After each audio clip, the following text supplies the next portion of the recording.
I'm in the 2024 slightly refreshed Honda Ridgeline. A lot of people forget about this mid-size pickup truck amongst the Rangers out there, the Tacomas, the Frontiers, things like that, because it is not a true body-on-frame truck. But today we're gonna do some trucky stuff. No, I'm not doing any off-roading. This is a really good city truck, and so I'm gonna be driving it in the city.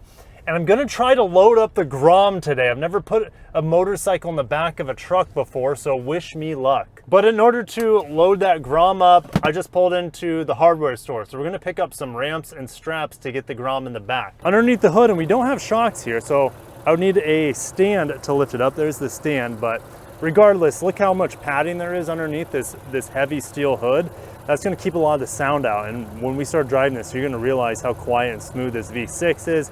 Yes, this is one of the big reasons you would be getting a Ridgeline over the competition. V6s are disappearing in the mid-size truck segment.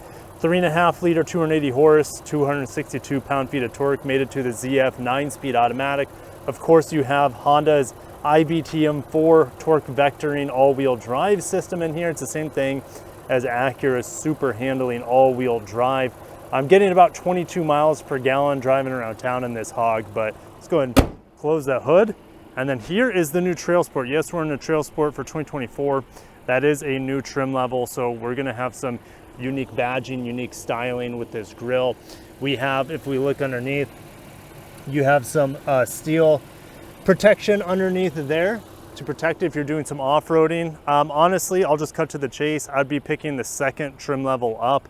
That gives you the leather seats. We still have fog lights. Now, one thing that does bother me, even though I do like the fog lights at the bottom, blinkers here, is that your headlights, yes, they're LED for low beams, but when you put on the high beams, it's in like a totally different color because these are incandescent bulbs. So your low beams are kind of like a bright white, and then you put on your high beams and it turns into like this mesh of white and amber because these have more of a yellow hue to them. So it's just kind of bizarre that Honda has not given us full LED headlights. It's something I'd really look forward to in the next generation, which, speaking of which, we will be getting a next generation Ridgeline in the near future because it's going to be sharing on the new platform with the Pilot that is on the platform, the MDX, as well as the new Passport that just got a teaser, right? So, all right, let's check out these wheels. Pretty basic silver 5-spoke. I think they look clean. They didn't overstyle them. We have 18-inch wheels here. They look great. Now, as we get back to the side, these wheels have all-terrain tires, which is with the TrailSport. The TrailSport also has a more off-road tuned suspension. I'll talk about that more when we start riding it. But honestly, from the side, most trucks out there would look better if you put bigger tires on them. So I might want to put bigger tires on this if I own this all the time, but it's not really necessary. It's just more of an aesthetic thing. Your fuel economy will get tanked. Now, I love the back of the Ridgeline here. Of course, we have the black lettering here, which is optional. I think it's standard on the TrailSport though, but you can get that black lettering on other trim levels. TrailSport badge right there. Love the dual exhaust. It looks great. Something that a lot of trucks don't have is dual exhaust. And we have lots of we have a couple tricks here, all right? You can swing this out, or you can open it like a traditional tailgate, but go ahead and lift this up. You have essentially a cooler in here with a drain plug.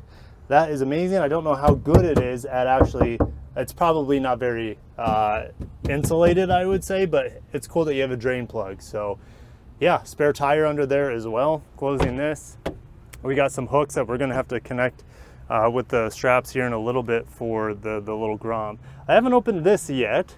Let's go ahead and do that. Oh, it's just a random storage compartment. Okay, so you can probably keep straps in there all the time if you want. A couple of bed lights on each side. Look, they even say release here for the swing open tailgate.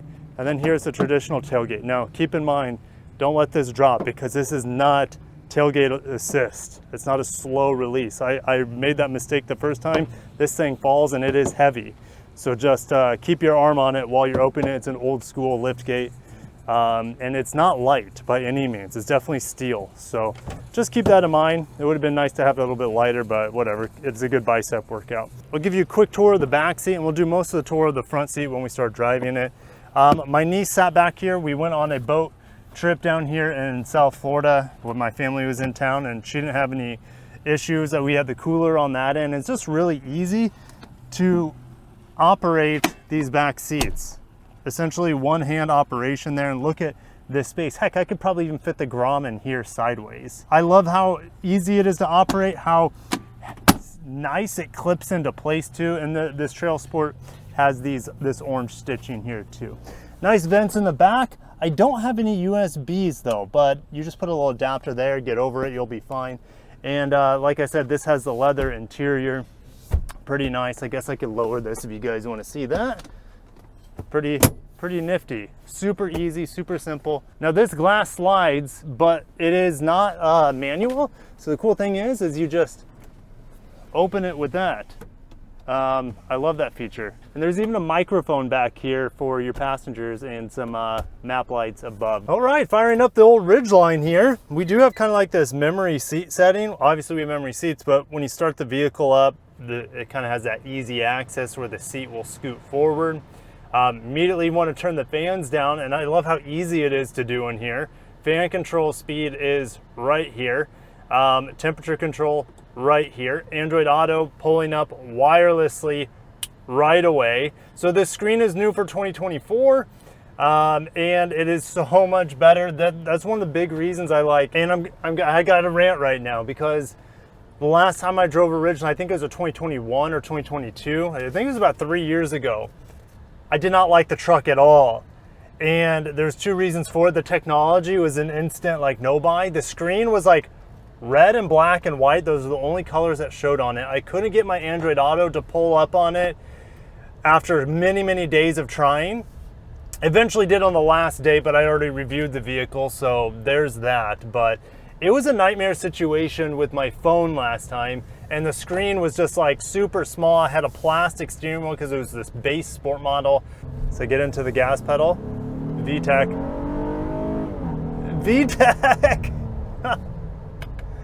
With paddle shifters. I'm still in the Honda, baby. Anyways, yeah, stretching the legs of the V6 there. Back to the screen.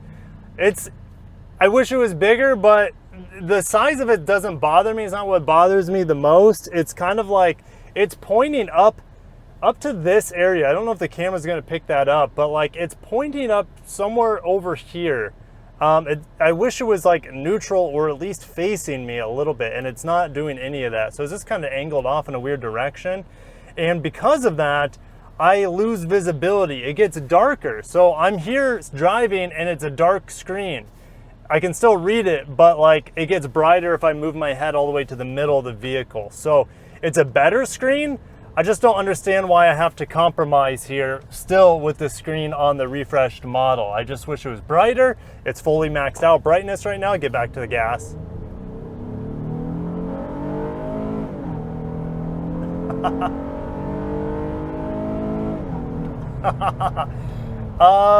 You know, the last vehicle I drove with this engine, I think was the MDX non-Type S, the 2025 refresh. This vehicle is smoother than that MDX non-Type S. The suspension's like smoother, even though it's off-road tuned here. The engine's smoother. It's not as loud. It sounds better, even though it's, as far as I know, the same engine in the MDX. So it just seems actually more refined here in this Honda pickup truck, and I'm saving thousands of dollars compared to an MDX. No, I don't have a third row and I don't have an Acura badge, but I have the same all-wheel drive system, I have the same, not the same transmission. I wish I had the 10-speed auto. I guess that's what, you know, that helps the price carry over. But this truck eventually will get the 10-speed auto. Is this 9-speed not good enough? Well, 3 years ago when I drove it, I was not impressed. Like, it clunked on me a few times. Here in this 2024 model, I'm not having any issues. It's super buttery smooth, pedal down. It's quick enough and just smooth. And the engine's quiet as long as your foot isn't completely buried. All right, let's get back into the tech a little bit more. So I already covered this. I'm done covering this. It's better, it's usable, it's functional, it's not perfect. Behind the steering wheel though, we have an updated display. So we see in other Honda models, on the left hand of the display in the center is digital. It's a 7-inch screen over here. And the speedometer is analog. the digital part is customizable, of course. And so even after flooring it, it says I'm getting 22 miles per gallon, all right?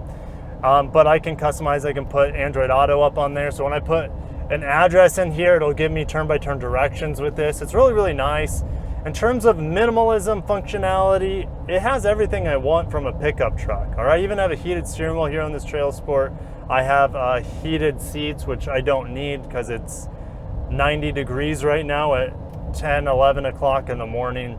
Also new for 2024, they reworked this center area. I still have the push button drive select.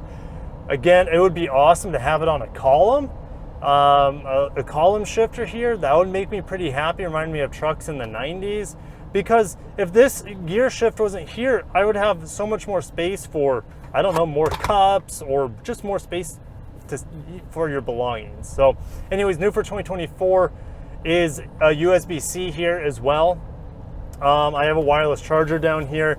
I think this is new. I have some squeezies in there, some applesauce squeezies that have not been used. I got to remember to take those out when I give this truck back. But yeah, it's just, it's pretty open here. Now it's not as open as the Odyssey. So this shares the same platform as the Odyssey, but the Odyssey's front wheel drive only, meaning it doesn't need a propeller shaft to go to the rear wheels. So I'm sure that's what some of this column here is for, but it would have been nice to have a little bit more space here because I can get it in other Honda products with this being a little bit more open, a little bit more breathable for my legs. But you know, it is on an old school platform. I mean, I still have a traditional like foot brake over here for the e-brake. And what else? I have a light button over here for the bed. No creaks and rattles. I was just going over that piece right there, but I think it was a rear view mirror shaking a little bit. Yeah, that's exactly what it was as I hit it. So I have an auto dimming rear view mirror here, and there's no digital rear view mirror. There's no 360 camera here. I feel like this TrailSport, gosh, it's a TrailSport. Why can't I have a trail cam at 360 camera? It's a bit of a miss for me. But I do have blind spot monitor here on this model, which of course is important nowadays. My personal cars do not have that, but if I was getting a new car, I would like to have that feature. Materials in here, soft touch dash here. Now, these TrailSport seats are comfortable. I have TrailSport on the headrest here. As you guys can see behind my head, TrailSport, you know, stitched into the headrest. It's nice enough. It's comfy. I feel comfortable in here.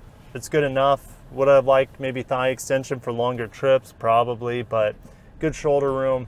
And yeah, I'm actually very, very happy in here. And 3 years ago, I loathed this truck. And just with a few improvements, I find this truck a really compelling buy right now. The styling is not my cup of tea. And if Honda is able to fix that with the next generation, it's going to be hard for me to not be like, hey, the Ridgeline is up there at the top of my pick on the midsize pickup truck segment. There's no hybrid though, and it doesn't look like there's going to be any hybrid. And that's where, you know, Ford with the smaller pickup truck, the Maverick is licking its chops. The Tacoma just introduced, you know, a hybrid, but we just have the V6 here. And I think a lot of old school truck people are just like, that's perfect. I don't want hybrid. I just want V6. And you have it here. This is a very old school feeling truck, but it handles like a Honda Pilot. It handles like a car, essentially. Maybe even better than the Pilot when I throw it in the turns. It feels maybe a little bit lower center of gravity. Maybe it's because of the longer wheelbase or something, but it feels really planted. The all-wheel drive, we know how good this IVTM4 system is at rotating vehicles and turns. Like, it handles like a Honda car, which is awesome. These all-terrain tires, it makes the experience more loud. So I always have kind of like this hum going on. It could be worse, but it's still there if I listen for it. And I would just not get the TrailSport because of these all-terrain tires themselves, all right? I know I was complaining aesthetics-wise when I was doing the walk-around that, hey, I would like bigger tires, but honestly, no, I don't. This is a city truck. Even though it's all-wheel drive, it can do off-road. I think this is really all the truck the American man needs for 99% of his daily life. All right, if you're using your truck for work, yes, this can still be used as a work truck, but I think most people, this unibody setup here is really going to fit the needs of most people. That's a beautiful, what is that, a Ferrari over there in orange? Do you guys see that? I'll just be quiet so you guys can see that. Maybe take it down a notch. Oh, there he goes. There he goes. I didn't even have to take it off. That is insane. Oh, we're gonna follow that. I have to find a way to get the, let's VTEC him real quick. Not quite the same effect, but he's probably going to gym. All right, well, we have, this is about as off-road as I'm gonna do in this truck. My neighborhood, there are patches that are being repaved. And so, what is this like? So this is with the TrailSport tuned off-road suspension. I'm gonna purposely try to hit the hole or the bumps in the road. It's pretty smooth. I'm not getting bounced around. I'll turn the AC down. It's pretty quiet. Not getting any creaks or rattles or anything. V6, I don't even know it's there. It's quiet. And this is probably what most people are going to be doing on the Ridgeline, right? It's perfectly fine for light trails. And I know it can do way heavier stuff than this. Like this is my Prius could go through this, but it's handled. I wouldn't want to be on this road in my Prius or even my minivan. All right. So yeah, flying colors, it's passed. No problem. Eats up gravel streets for breakfast. For me, you guys know how much I love the Nissan Frontier. It'd just be what I can get a better deal on. That's how much I like this Honda Ridgeline for 2024. I like the Frontier styling a lot better than this. Body on frame, old school hydraulic steering on that. I would pick that over this if I can get a better deal. And most of the times I can get a better deal on that Frontier than I can on this. And that has a bigger V6 in it, body on frame. You can customize it a little bit more, I would say, but this is right up there with it. So definitely check out the Honda Ridgeline. I would pick it over the new Tacoma. You guys might be saying you're crazy, but hey, the new Tacoma is fine. It's just that it's really expensive. So with how expensive it is, I'd be picking this. I'll catch you guys in the comments. And if you made it this far, I appreciate you. Hit the like button. But I'm done reviewing the truck. Let's see if we can get the Grom in it.